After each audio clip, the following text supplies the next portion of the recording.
Ambitious plans to build the world's tallest building, the Burj Jeddah, have been on hold since 2018, following a number of arrests of senior figures involved in the project as part of an anti-corruption crackdown. Construction on the 1 kilometre high structure only restarted in January 2020. It cost more than $2 trillion to build the full line, 4 times the original budget. But already progress on the line. People rented their houses. But not everyone fled. Abdul Rahim, a government employee at the Ministry of Finance, decided to take a... Chris Hadfield then, let's go to the asteroid that could hit the Earth. Chris Hadfield is a colonel astronaut who's now retired. He's also an author. And he's coming to the UK for a tour, Chris, and what's worse, if it breaks into smaller pieces before it enters Earth's atmosphere, or it hits us in one piece? Yeah, but that's a hard thing to say because it kind of depends where it's hitting. And we don't really know what it's made. Our best map that was actually a threat to humanity, then we would organize ourselves and do something about it. Well, who's going to do that? Who's going to make it? There'll be all sorts of politics involved. But at least we know we're capable of saving the Earth.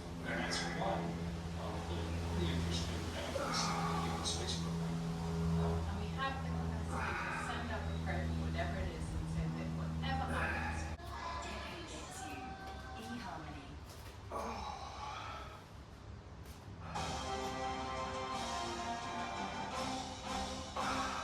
Hello and welcome to Reality Check. I'm Oscar Tart. Or should I say, welcome to the end, the official end of what was meant to have been Alien Invasion Day.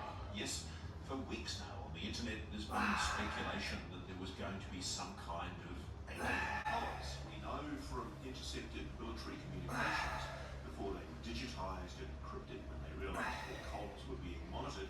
Some of the clever sky watchers around RAF bases in the United Kingdom picked up on the fact that at least one was referring to UAVs, not drones. So if the pilots themselves that are being sent up to intercept these are all over the world, my inbox has exploded in the last few days. I'm getting messages from Russia, Kazakhstan, China, across Southeast Asia, Japan, where people are reporting to sightings of anomalous, strange objects, non-human technology. One of the risks of deploying these weapons is that if you fire them in the vicinity of a UAV, you knock out every aircraft in the vicinity. So you can't do that over sensitive military airspace when you've got any more than they are at the moment. So let's put the drone issue to one side for a moment. Let's not ignore the fact that there clearly is still, separately from the drone issue, there have been for many months now, we've reported on this in the Reality Check, anomalous objects clearly identified as anomalous by pilots and military personnel operating over very sensitive military facilities, particularly in the United States. And COVID, and misreported on the Iraq War, and misreported on intelligence issues for much of the last 60 or 70 years. It's time for the public to start asking questions itself, to start doing our own research, our own independent investigation. And to that effect, I'd like to commend some work done by an organisation called Enigma Labs, with whom I had a very brief flirting association. I got to know them really well in the very early days. But they've done some great work. They've been investigating Ray Sphere, flying at low altitude. July 2024, a 3-foot high shiny oval.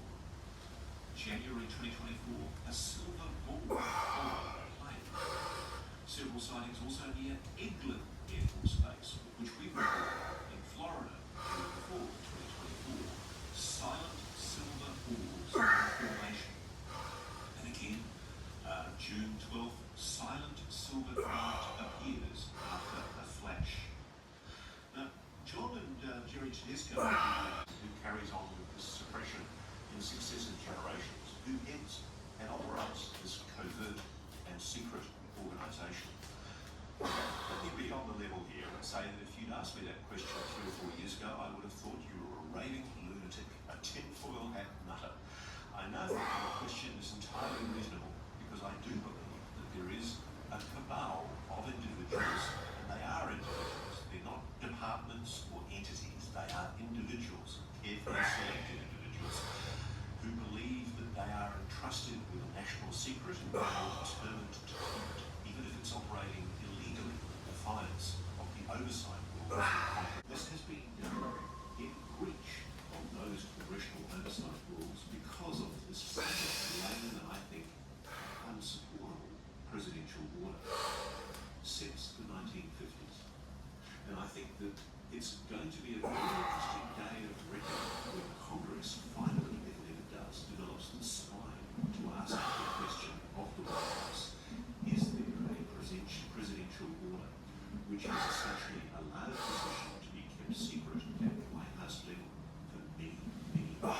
would they have any right to make a decision on humanity's behalf? And moreover, the need to keep the technology portion of the information secure for obvious reasons. Why is it necessary to overclassify the DNA of biological materials and the scientific information classified? That information is essential to advancing our understanding of astrobiology. It's essentially blocking our scientific advancement, which I don't believe any government has the right to do. And I can't see how releasing such information and samples to the research community can in any way jeopardise national security. Can you? I mean, come on, we know they have these materials. Yes, we do. And they know that we know that they do. So why?